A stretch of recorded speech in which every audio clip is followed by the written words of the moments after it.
সকলোকে শুভ সন্ধিয়া জনাই আজি সন্ধিয়াৰ কেইটামান গুৰুত্বপূৰ্ণ খবৰ আপোনালোকলৈ লৈ আহিছোঁ। আপোনালোকে ভিডিঅ'টো শেষলৈকে চাব বুলি আশা কৰিছোঁ। শেষত আপোনালোকৰ মন্তব্য কমেণ্টৰ জৰিয়তে জনাবলৈ নাপাহৰিব। আজি হৈছে 23 এপ্ৰিল। আজি সন্ধিয়াৰ খবৰকেইটা আপোনালোকে শেষলৈকে চাই আপোনালোকৰ মন্তব্য লিখিব আৰু এইখিনিতে আপোনালোকক এটা অনুৰোধ কৰিম, চেনেলটোলৈ যদি আপোনালোক নতুনকৈ আহিছে চেনেলটো ছাবস্ক্ৰাইব কৰাৰ লগতে কাষতে থকা বেল আইকনটো প্ৰেছ কৰি অল কৰি থ'ব, যাতে নতুন এটা ভিডিঅ' দিয়াৰ লগে লগে আপোনালোকে আগতীয়াকৈ চাবলৈ পায়। যদি ভিডিঅ'টো চাই ভাল পায় লাইক এটা কৰি দিব আৰু শ্বেয়াৰ কৰি দিব বুলি আশা কৰিলোঁ। প্ৰথমটো খবৰ হৈছে জুবিন হত্যা সম্পৰ্কত মুখ খুলিলে শ্যামকান্তৰ পত্নী অনিতা ডেকা মহন্তই। তেতিয়া ইমান দিনৰ পৰা তেওঁ একো মন্তব্য আগবঢ়োৱা নাছিলে, কিন্তু কথাটো হ'ল যে এতিয়া তেওঁ যিখিনি মন্তব্য আগবঢ়াইছে তেওঁ হৈছে নিৰপৰাধী, তেওঁ কোনো দুখ নাই, এনেদৰে মন্তব্য কৰিছে। তো এতিয়া শ্যামকান্ত মহন্তৰ পত্নীগৰাকীয়ে কৈছে যে শ্যামকান্ত মহন্তৰ কোনো দুখ নাই, নিৰ্দোষী। যদি তেনেদৰে দুখ থাকিলে হয় তেনেহ'লে পূৰ্বতে জুবিন গাৰ্গে এইখিনি আমাক যেনেদৰে সহায় কৰি আহিছিলে এইখিনি তেওঁ অনুষ্ঠান অংশগ্ৰহণ নকৰিলে হয় আজি বছৰ বছৰ ধৰি, আৰু আমাক সোনকালে ন্যায় লাগে এনেদৰে মন্তব্য কৰিছে। তেতিয়া কৈছে তেতিয়া অসমৰ ৰাইজে সেইখিনি গম পাব, বা যি এতিয়া বিচাৰ প্ৰক্ৰিয়া চলি আছে সেইখিনিত কথাখিনি ওলাব। কিন্তু ইমান দিনে তেওঁ কোনো মন্তব্য কৰা নাছিলে যে জুবিন গাৰ্গৰ হত্যাৰ সময়ত কি হ'ল, কেনেদৰে হ'ল, আৰু বহুতখিনি তেনেদৰে ফোন কলো ভাইৰেল হৈছিলে সেইটো সময়ত, সেইখিনি ওলাইছিলে তেওঁ।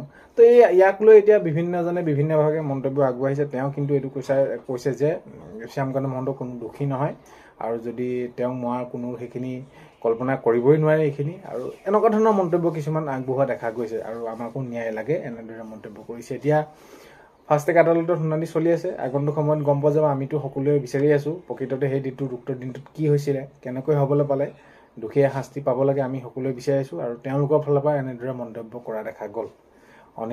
অনিতা ডেকা মহন্তই তেনেদৰে মন্তব্য কৰিছে, স্বামী হৈ এনেদৰে কৈছে যে আমাকো ন্যায় লাগে, আমিও ন্যায় পাব লাগে, এনেদৰে মন্তব্য কৰিছে। তো অতি সোনকালে এইখিনি ক্ষেত্ৰত ফাৰ্ষ্ট ট্ৰেক আদালত চলি আছে শুনানি, তো অতি সোনকালে এইখিনি খবৰ আহিব। এতিয়া কথাটো হ'ল কি, জুবিন গাৰ্গক হৈছিলে কি প্ৰকৃততে সেইটো আমি জানিব লাগে। সকলোৱে অসমবাসী ৰাইজে বিচাৰি আছে, আৰু কেনেকৈ হ'বলৈ পালে সেইটোৱে আমাক লাগে, ন্যায় পাব লাগে জুবিন গাৰ্গে। নেক্সট খবৰ হৈছে নিৰ্বাচনৰ ফলাফলৰ বাবে মাজত মাত্ৰ কেইটামান দিন। এতিয়া যি বিধানসভা নিৰ্বাচন হৈ গ'ল আৰু ইয়াৰ ফলাফলৰ বাবে মাজত মাত্ৰ কেইটামান দিন এতিয়া দেখা গৈছে। আজি 23 তাৰিখ হ'লহি, এইকেইদিনত এতিয়া দেখা হৈ গৈছে তেওঁলোকে সেইখিনি যি নিৰ্বাচনত যিসকলে প্ৰাৰ্থিত্ব লাভ কৰিছিল তেওঁলোকে কিছুৱে কৈছে যে আমি এইটো সমষ্টিত মই জিকিম, ইমান ভোটত জিকিম, ৰাইজে মৰম দিছে। তো বিভিন্ন দলৰ বিভিন্ন পাৰ্টীয়ে এনেদৰে মন্তব্য কৰা দেখা গৈছে, আৰু এতিয়া সকলো অসমবাসী ৰাইজে উৎকণ্ঠাৰে ৰৈ আছে যে নিৰ্বাচনৰ ফলাফল এইবাৰ কি হয়, কোনে চৰকাৰ গঠন কৰে, শেষ হাঁহি কোনে মাৰিব, ইয়াক লৈ সকলোখিনি সেয়া জল্পনা কল্পনা চলি আছে। নেক্সট খবৰ হৈছে HSS ৰিজাল্ট। তো HSS ৰিজাল্ট উচ্চতৰ মাধ্যমিকৰ চূড়ান্ত পৰীক্ষাৰ ৰিজাল্ট ফলাফল, ইয়াক লৈ বহুতখিনি খবৰ ওলাই আছে। কি হ'ব কি নহ'ব, প্ৰকৃততে দিব কেতিয়া, এনেকুৱা ধৰণৰ খবৰবিলাক ওলাইছে। কালি দিব, আজি দিব, এনেকুৱা ধৰণৰ খবৰবিলাক ওলাই আছে। আৰু প্ৰকৃততে নটিচ এখন ওলাইছে কাইলৈ দিব বুলি। তো এতিয়া আপোনালোকক এইখিনিতে জনাব বিচাৰিছোঁ, যিসকল গাৰ্জেনে আপোনালোকে চাই আছে বা যিসকল কেণ্ডিডেটে চাই আছে তোমালোকক এইখিনি জনাব বিচাৰিছোঁ। অফিচিয়েলি কোনো ধৰণৰ নটিচ এতিয়ালৈকে অহা নাই। এইখিনি যিখিনি তোমালোকে নটিচ দেখি আছে 24 তাৰিখে দিব বুলি, এইখিনি সকলোখিনি ফেক হয়। ইয়াৰ ওপৰত কোনো ধৰণৰ নটিচ তেনেদৰে বোৰ্ডে প্ৰকাশ কৰা নাই। শিক্ষামন্ত্ৰী ডাঙৰীয়া ৰণোজ পেগু ডাঙৰীয়াই ইয়াৰ ওপৰত কোনো ধৰণৰ মন্তব্য আগবঢ়োৱা নাই, আৰু মুখ্যমন্ত্ৰী মহোদয়ে এইখিনি কোনো কথা কোৱা নাই। তো আগন্তুক সময়ত গম পোৱা যাব, আৰু তোমালোকে নিশ্চয় গমেই পোৱা যে পৰীক্ষাৰ ফলাফল এইখিনি ৰিজাল্ট দিয়াৰ 3-4 ঘণ্টা আগত এইখিনি ঘোষণা কৰে। হয়তো আজি গধূলিলৈ কৰিব, নহ'লে যদি কাইলৈ দিয়া হয় তেনেহ'লে ৰাতিপুৱা কৰিব, এনেদৰে। কিন্তু এইটো যিটো নটিচ ওলাই আছে কোনো ধৰণৰ অফিচিয়েলি নটিচ নহয় এখন, তোমালোকে সেইখিনি তাত নিশ্চিত হৈ থাকা, আৰু বহুত বেছি চিন্তা কৰি নাথাকিব, নিশ্চয় ফলাফল দিব। এইটো মাহৰ ভিতৰতে তোমালোকৰ ফলাফল পাই যাবা। নেক্সট খবৰ হৈছে PM কিষাণৰ কৃষক পঞ্জীয়ন।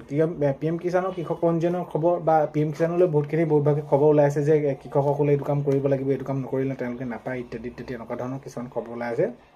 তো আপোনালোকক জনাব বিচাৰিছোঁ, যিসকলে এতিয়া কৃষক পঞ্জীয়ন ধৰি লওক কৰা নাই সেইখিনি আপোনালোকে কৰি ল'ব। আৰু ইয়াৰ সমান্তৰালকৈ যিসকলে এতিয়া ধৰি লওক EKYC, লেণ্ড চিডিং, আধাৰ বেংক চিডিং, একাউণ্ট ষ্টেটাছ, তাত যদি আপোনালোকৰ কিবা খেলি মেলি হৈ আছে তেনেহ'লে আপোনালোকে অতি সোনকালে কৰি লওক। যদি আপোনালোকে তাত কৰি নলয় তেনেহ'লে তাত আপোনালোকৰ অসুবিধা হ'ব। কি অসুবিধা হ'ব যে আপোনালোকে লেণ্ড চিডিংটোত যদি আপোনালোকৰ কাগজ পত্ৰ খেলি মেলি হৈ আছে তেনেহ'লে আগন্তুক সময়ত আপোনালোকৰ কৃষকৰ টকা বন্ধ কৰি দিব, EKYC আপোনালোকৰ সেইটো বন্ধ হৈ যাব। তো সেইবাবে আপোনালোকে অতি সোনকালে এইটো ঠিক কৰি লওক, নহ'লে আপোনালোকে সময়ত দিগদাৰ হ'ব। তো বাকী একো কৰিবলগীয়া নাই, যিসকলে সকলোখিনি ঠিকেই হৈ আছে। নেক্সট খবৰ হৈছে শিৱসাগৰ ছোৱালী মহাবিদ্যালয়ত বিহুৰ অনুষ্ঠান। তো এতিয়া যিহেতু ৰঙালী বিহু অনুষ্ঠানসমূহ চলি আছে, আৰু দেখা গ'ল শিৱসাগৰ ছোৱালী মহাবিদ্যালয়তো বিহু অনুষ্ঠান এনেদৰে আয়োজন কৰা হয়। নেক্সট খবৰ হৈছে ৰাজ্যত বৰদৈচিলাৰ তাণ্ডৱ। এতিয়া ৰাজ্যত আমি চৌদিশে যদি আমি চাওঁ, চাৰিওফালে বৰদৈচিলাই গোটেই সমগ্ৰ অসমতে চাৰিওফালে তছনছ কৰি দিয়া দেখা গৈছে, তাণ্ডৱ চলাইছে। বহু ঠাইত তেনেদৰে গছ উঘালি গৈছে, লোকৰ ঘৰ ভাঙিছে, কিছু কিছু ঠাইত দুই এজন ব্যক্তি তেনেদৰে তেওঁলোকৰ মৃত্যু পৰ্যন্তলৈকে হৈছে। তো এতিয়া দেখা গৈছে চাৰিওফালে বতাহ ধুমুহা, আৰু এইখিনি সময়ত আপোনালোকে সতৰ্ক হৈ থাকিব। কাৰণ কেলৈ এতিয়া এইটো সময়ত বহুতখিনি ধুমুহা, বৰষুণ এনেকুৱা ধৰণৰ বহুত সম্ভৱ পটককৈ হৈ যায়। কোন সময়ত আহে কোনো গম নাপায়। নেক্সট খবৰ হৈছে আজি মহাৰাষ্ট্ৰ বাৰামতী সমষ্টিৰ উপ নিৰ্বাচনৰ ভোট গ্ৰহণ আজি দেখা গৈছে। হয়, আজি মহাৰাষ্ট্ৰৰ বাৰামতী সমষ্টিত উপ নিৰ্বাচনৰ ভোট গ্ৰহণ। নেক্সট খবৰ হৈছে NSA গোচৰত কাৰোবাক খাটি আছিল, আজি মুকলি হৈছে। কিন্তু মুকলি হোৱাৰ পিছতো কিন্তু তেওঁ গ্ৰেপ্তাৰ হ'ব পাৰে পুনৰ। অমৃতপাল সিং NSA গোচৰত তেওঁ কাৰোবাক খাটি আছিল। নেক্সট খবৰ হৈছে আজি পশ্চিমবংগত প্ৰথম পৰ্যায়ৰ ভোটগ্ৰহণ। তো আজি হয়, আজি পশ্চিমবংগত প্ৰথম পৰ্যায়ৰ ভোটগ্ৰহণ অনুষ্ঠিত হৈ আছে। নেক্সট খবৰ হৈছে 3 গগৈ চৰকাৰ গঠনৰ সপোন হৈ থাকিব। এতিয়া আমি যদি চাওঁ তেনেহ'লে গৌৰৱ গগৈ ডাঙৰীয়া হওক, অখিল গগৈ ডাঙৰীয়া হওক, লুৰিণজ্যোতি গগৈ ডাঙৰীয়া হওক, তেওঁলোকে মন্তব্য কৰিছিলে যে আগন্তুক আমি চৰকাৰ গঠন কৰিম, আৰু চৰকাৰ গঠন কৰি আমি ৰাইজে বিচৰা ধৰণে বৰ অসম গঢ় দিম, আৰু ৰাইজে যেনেদৰে বিচাৰিছে আমি তেনেদৰে আগবাঢ়ি যাম, আমি কামবিলাক তেনেদৰে কৰিম। এতিয়া এই যি 3 গগৈ চৰকাৰ গঠনৰ সপোন হৈয়ে থাকিব বুলি এনেদৰে জনাইছে বিজেপি প্ৰাৰ্থী মৃদুল দত্তই। মৃদুল দত্ত ডাঙৰীয়াই মন্তব্য কৰি কৈছে যে তেওঁলোকৰ যি সপোন হৈ আছে সেইখিনি সপোন হৈ থাকিব। নেক্সট খবৰ হৈছে AICC সভাপতি মল্লিকাৰ্জুন খাৰ্গেলৈ নিৰ্বাচনী আয়োগৰ জাননী। প্ৰধানমন্ত্ৰী ডাঙৰীয়াক যিহেতু সন্ত্ৰাসবাদী আখ্যা দিছিল, এনেদৰে মন্তব্য কৰিছিল, আৰু সেইবাবে AICC সভাপতি মল্লিকাৰ্জুন খাৰ্গেলৈ নিৰ্বাচনী আয়োগৰ জাননী প্ৰকাশ কৰিছে। তেওঁলোকে কেনেদৰে ক'ত পালে তথ্য সহকাৰে সেইখিনি জনাব লাগিব, আৰু কেনেদৰে কি উক্তি লৈ কৈছিলে সেইখিনি কথা ক'ব লাগিব। তেওঁলোকে সেইখিনি জনাইছে। নেক্সট খবৰ হৈছে বোকাখাত চহলা পথাৰত কৃষকৰ কাষত মন্ত্ৰী অতুল বৰা ডাঙৰীয়া। এতিয়া নিৰ্বাচন শেষ হোৱাৰ পাছত এতিয়া দেখা গৈছে প্ৰত্যেকজন যিসকল প্ৰাৰ্থিত্ব লাভ কৰিছিলে তেওঁলোকে নিজৰ নিজৰ কামত সকলো ব্যস্ত হৈ আছে। দুই একে কৃষকৰ ওচৰলৈ গৈছে, বা তেওঁলোকৰ যিখিনি ঘৰুৱা কাম আছে সেইখিনি কৰা দেখা গৈছে। এতিয়া তাৰ সমান্তৰালকৈ বোকাখাত চহলা পথাৰত কৃষকৰ কাষত মন্ত্ৰী অতুল বৰা ডাঙৰীয়াক দেখা গৈছে। নেক্সট খবৰ হৈছে যিসকলে এতিয়া চৰকাৰী ঘৰৰ বাবে আবেদন কৰিছিলে, যিহেতু তেনেদৰে কৰিছিলে, অতি সোনকালে এতিয়া চৰকাৰী ঘৰ তেওঁলোকে পাবলৈ গৈ আছে। অতি সোনকালে তেওঁলোকে পাব, আৰু চৰকাৰ গঠন হোৱাৰ পাছতে তেওঁলোকে এই যি লিষ্ট অনুসৰি তেওঁলোকে সকলোৱে এই চৰকাৰী ঘৰ পাবলৈ সক্ষম হ'ব। তো আজি 23 এপ্ৰিলৰ সন্ধিয়া খবৰ এইকেইটাই আপোনালোকক জনালোঁ। ভিডিঅ'টো আপোনালোকে শেষলৈকে চাই থকাৰ বাবে বহুতেই বেছি ধন্যবাদ। ভিডিঅ'টো আপোনালোকক প্ৰথমতে কোৱাৰ দৰে চেনেলটোলৈ আপোনালোক যিসকল নতুনকৈ আহিছে চেনেলটো ছাবস্ক্ৰাইব কৰাৰ লগতে কাষত থকা বেল আইকনটো প্ৰেছ কৰি অল কৰি থ'ব, যাতে নতুন এটা ভিডিঅ' দিয়াৰ লগে লগে আপোনালোকে আগতীয়াকৈ চাবলৈ পায়। যদি ভিডিঅ'টো চাই ভাল পায় লাইক এটা কৰি দিব আৰু শ্বেয়াৰ কৰি দিব বুলি আশা কৰিলোঁ। তো আজিলৈ ইমানেই। নতুন খবৰবিলাক আপোনালোকক জনাই থাকিম। আকৌ এবাৰ বহুত বেছি ধন্যবাদ, আৰু নতুনসকলে ভিডিঅ'টো লাইক এটা কৰি দিব, শ্বেয়াৰ কৰিব আৰু ছাবস্ক্ৰাইব কৰিব। আজিলৈ ইমানেই। অন্য এটা ভিডিঅ'তে লগ পোৱাৰ আশাৰে